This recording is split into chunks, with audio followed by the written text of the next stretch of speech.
మీ మోకాల నొప్పులకు ఎటువంటి సర్జరీ లేకుండా ఎపియాన్ పెయిన్ క్లినిక్ అందిస్తున్న అత్యాధునిక చికిత్స. కోవిడ్-19 తర్వాత మెడికల్ షాపుల్ని నకిలీ మందులు విపరీతంగా ముంచెత్తుతున్నాయా? ప్రస్తుతం రీటైల్ మార్కెట్లలో దాదాపు 15% మందులు నకిలీవేనా? ఈ మాటలు అంటున్నది ఎవరో కాదు, All India chemist and druggist Organisation స్వయంగా చెబుతోంది. ఆరోగ్యం బాగా లేకపోతే మందులు వాడతాం, ఆ మందుల వల్లే ఆరోగ్యం పాడైపోతే ఏం చేస్తాం? ప్రస్తుతం మందుల షాపుల్ని నకిలీ మందులు ముంచెత్తుతున్నాయని all India chemist and druggist organization ఆరోపిస్తోంది.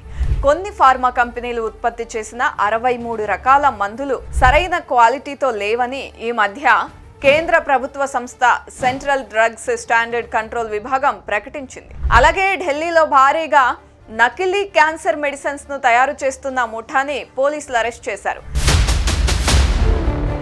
ఈ ముఠా ఖాళీ మందుల సీసాలలో నకిలీ మెడిసిన్స్ ని నింపి విపరీతమైన రేట్లకి అమ్మేస్తున్నారు. నకిలీ మందులు కాన్పూర్, ఆగ్రా, ఢిల్లీ, పాట్నా లాంటి నగరాల నుండి దేశమంతటా సరఫరా అవుతున్నాయని ఆ అసోసియేషన్ ఆరోపిస్తోంది. టాబ్లెట్స్, సిరప్స్ కొనే ముందు సరైన మెడికల్ షాపుల్ని ఎంచుకోవాలి. డాక్టర్ సూచించిన ప్రిస్క్రిప్షన్ ప్రకారమే మందులు ఇస్తున్నారో లేదో చెక్ చేసుకోండి. ప్రతి సంవత్సరం మార్చి నెలలో వచ్చే 2వ బుధవారం రోజు అంతర్జాతీయంగా నో స్మోకింగ్ డే పాటిస్తూ ఉంటారు. స్మోకింగ్ వల్ల మనకి జరిగే హాని గురించి అవేర్నెస్ కల్పించి స్మోకింగ్ మాన్పించే లక్ష్యంతోనే నో స్మోకింగ్ డే జరుపుతున్నారు. స్మోకింగ్ వల్ల లంగ్స్ పాడవడమే కాదు, హార్ట్ ప్రాబ్లమ్స్, రక్తహీనత, జుట్టు రాలిపోవడం, ఇంపార్టెన్సీ లాంటి సమస్యలు వస్తాయని తెలుసు. నో స్మోకింగ్ అనేది కేవలం ఒక్కరోజు మాత్రమే కాదు, మొత్తంగా నో స్మోకింగ్ లైఫ్ ని సెలబ్రేట్ చేసుకోవాలని డాక్టర్స్ సజెస్ట్ చేస్తున్నారు. ప్రతి సంవత్సరం ప్రపంచవ్యాప్తంగా కోట్లాది మంది న్యూమోనియా వల్ల బాధపడుతున్నారు.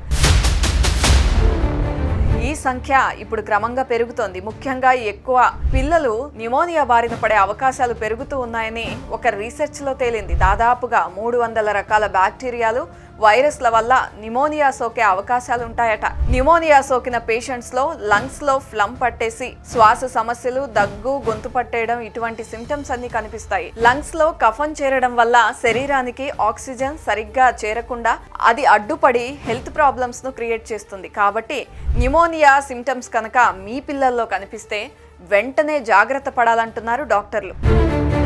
పొటాటోస్, అదేనండి బంగాళాదుంప. అయితే ఈ ఆలుగడ్డలు ఎక్కువగా తింటే హెల్త్ మీద ఎలాంటి ఎఫెక్ట్స్ చూపిస్తుందో మీకు తెలుసా?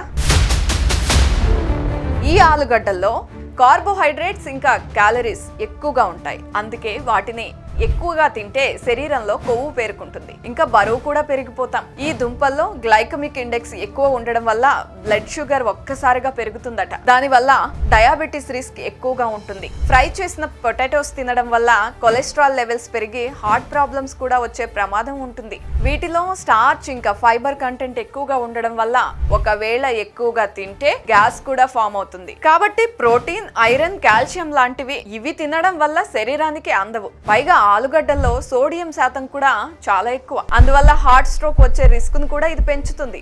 ఆలుగడ్డలు ఆకుపచ్చగా ఉన్నా, మొలకలు కనిపించినా వాటిని అవాయిడ్ చేసేయండి. ఎందుకంటే వాటిలో సోలనిన్ అనే పదార్థం ఒకటి ఉంటుంది. అది తలపోటు, వికారం, డైజెషన్ సమస్యలకి కారణమవుతుంది. కాబట్టి ఆలుగడ్డలు ఎంత మితంగా తింటే అంత ఆరోగ్యం అంటున్నారు న్యూట్రిషన్ నిపుణులు.